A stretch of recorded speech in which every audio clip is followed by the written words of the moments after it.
Post-processing tools like Lightroom and Photoshop can do amazing things to bring out the beauty in an image, to make it look its absolute best. But if you get it wrong in the first place, if you don't get it right in the field, sadly there are some things Photoshop can't fix.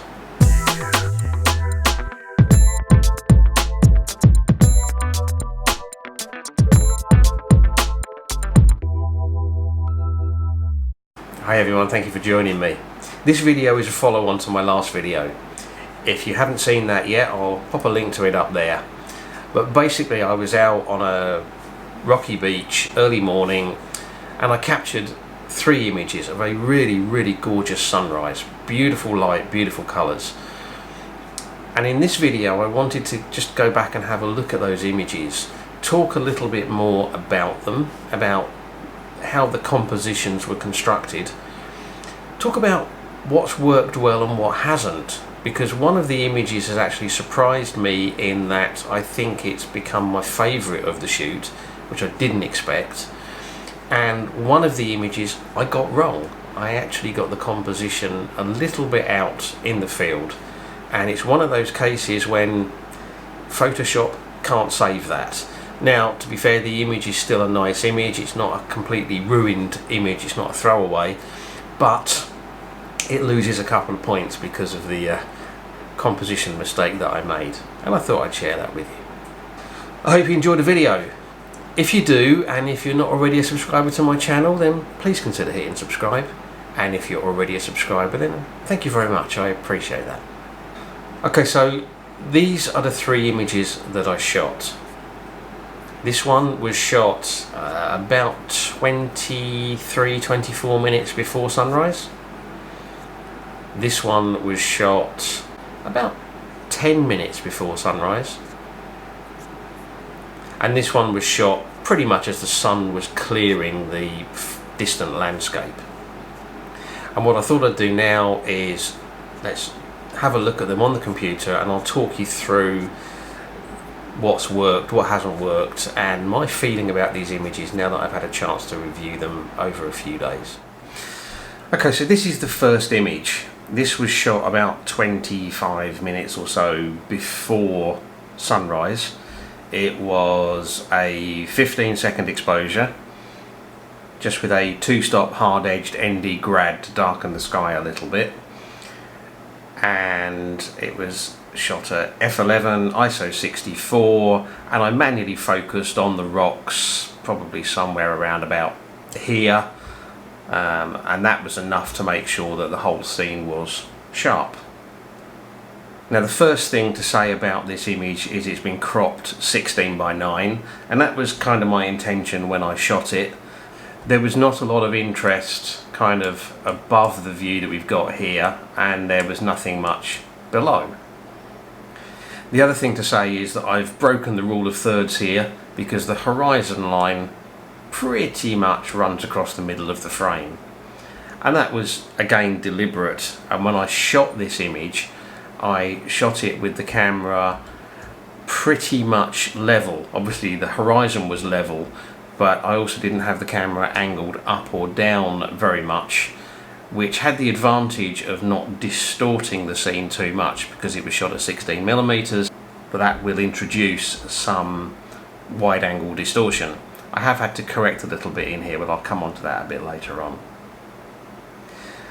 So, talking about this composition, things that I like about it, we've got a nice line of these rocks coming in from the bottom left, and we've also got this whole area here, this way this pool is structured. It almost creates an arrow shape. In fact, you can almost see an arrow kind of there, and that all points out to this nice bright colourful section of sky here. We've got some nice cloud patterns coming in. They kind of also sweep in and again lead the eye in to that bright section here, and they also kind of mirror the rock patterns up to a point. We've got quite nice reflections First of all, we got some reflections of the clouds kind of around here, which looks nice.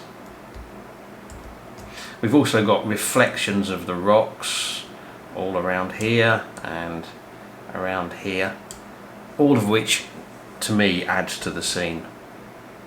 Overall, I really like this image, and I only shot this, to be honest, it was kind of a safety net image, because I wasn't sure if that light was going to kick off or whether that cloud was going to burn off or what was going to happen. So I shot this thinking it would probably not be the best image of the morning, but hoping it would be nice if nothing improved later on.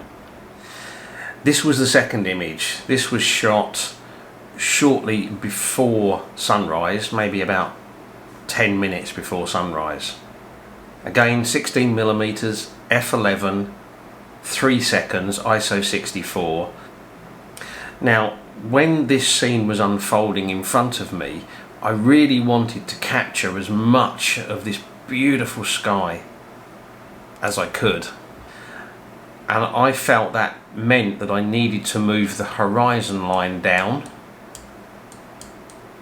and get it closer to that bottom 1/3 line. To do that, I needed to move the camera down and angle it up more.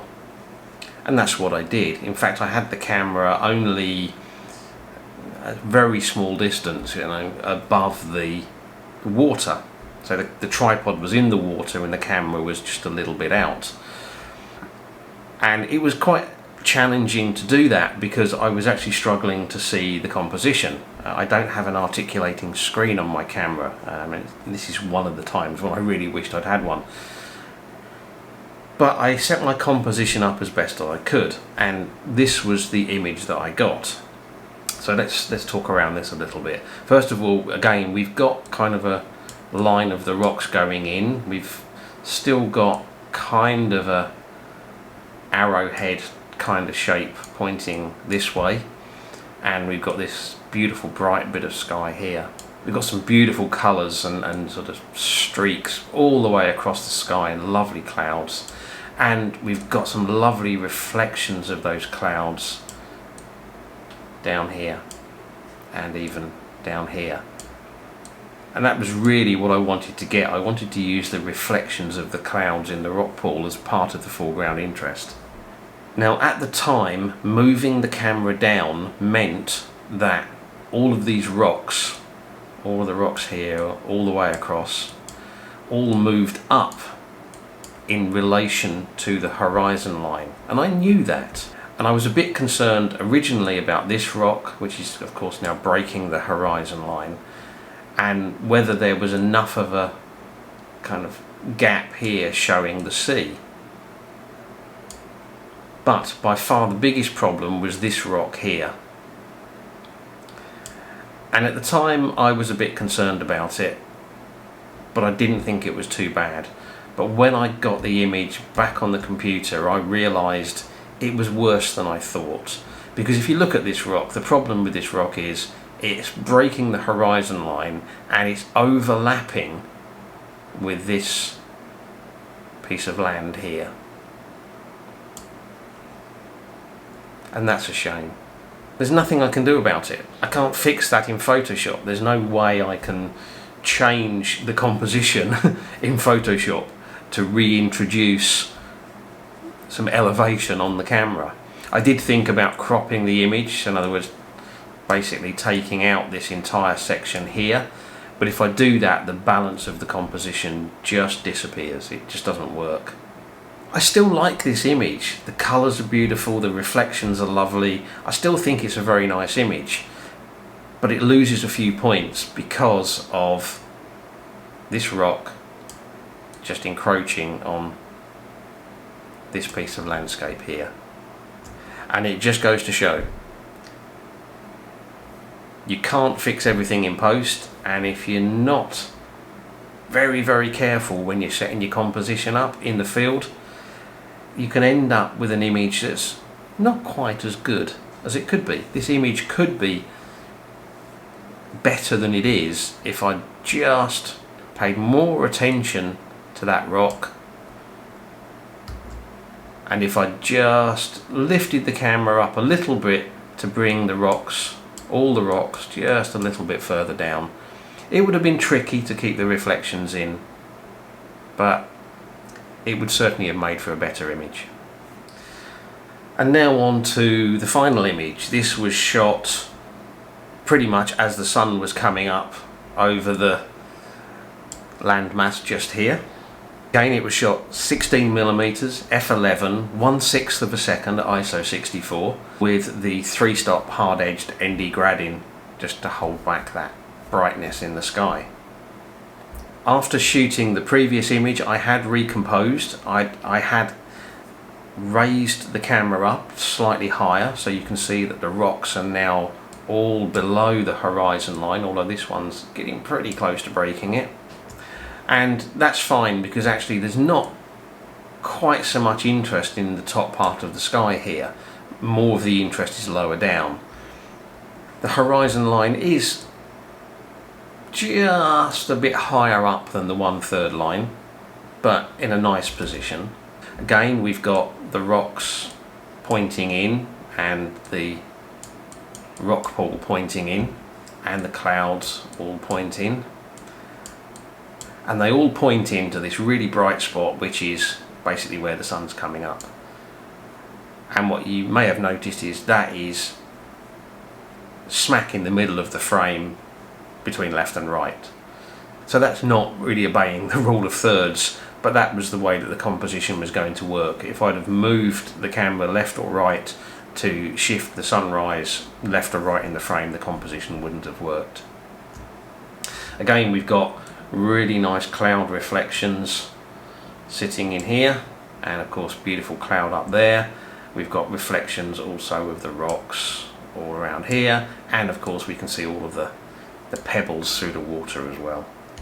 All in all, I'm really happy with this image. I don't think there's anything that I would have done substantially differently with it. So of the 3 images, which one worked the best? This one, this final image, has got some fantastic light, some fantastic tones. Love the reflections, love the patterns of the cloud. It's a bright, cheerful image, and I really, really like it. This image, I love the colour tones. I love these oranges in the sky and the reflections of the orange in the rock pool.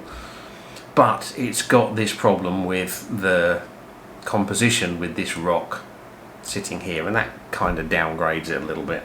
This image is not as bright and colourful as either of the other 2, and as I said, I shot this kind of as my safety net image. It was shot when I first arrived on location, basically because I wasn't sure what was going to happen and I wanted to get an image that looked nice, and I didn't really expect it to be a contender considering what happened with the conditions afterwards. But the more I look at this, the more I am leaning towards this being my favourite image of the morning. Partly I think it's because it's not so bright. It's got a darker feel to it, slightly more dramatic feel to it, with the darker tones of the blue, darker tones in the sky, and just that sort of fiery red sitting in the middle here. But partly I think it's actually got to do with this landmass here. If we look at this landmass in this image, it's pretty dark and uninteresting, and that's to be expected. The scene is backlit, so the sun is rising behind this landmass, and you wouldn't expect it to have a lot of detail in it. Sure, I could raise the exposure or the shadows in this area here to make more details come out, but it wouldn't look right because it should be in silhouette because it's backlit. And the same thing applies on this image. This whole area here is pretty dark. You can make out a little bit of detail in here, but it just looks a bit dark and uninteresting in this whole section here. But in this earlier image, we've got lights.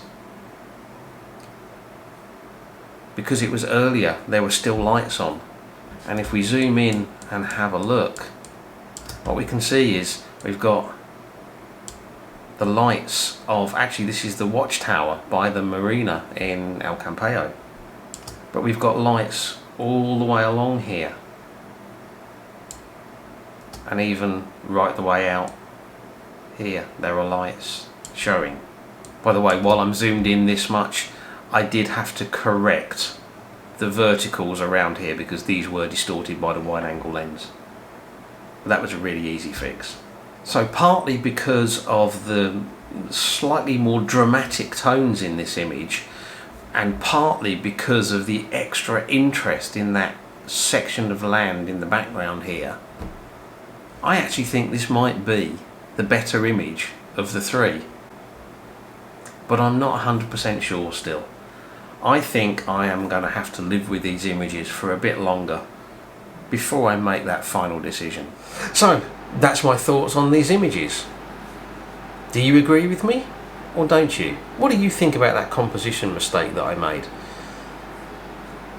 What do you think about my choice of which image actually works the best and why? Leave me some comments down below. I hope you've enjoyed the video. If you have, please consider giving it a like or a share or both. Don't forget about the comments, and of course if you're not already a subscriber, that subscribe button will be coming up at the end of the video, and there's one down below as well. As always, I really appreciate you taking the time to watch, so thank you very much, and until the next video, bye.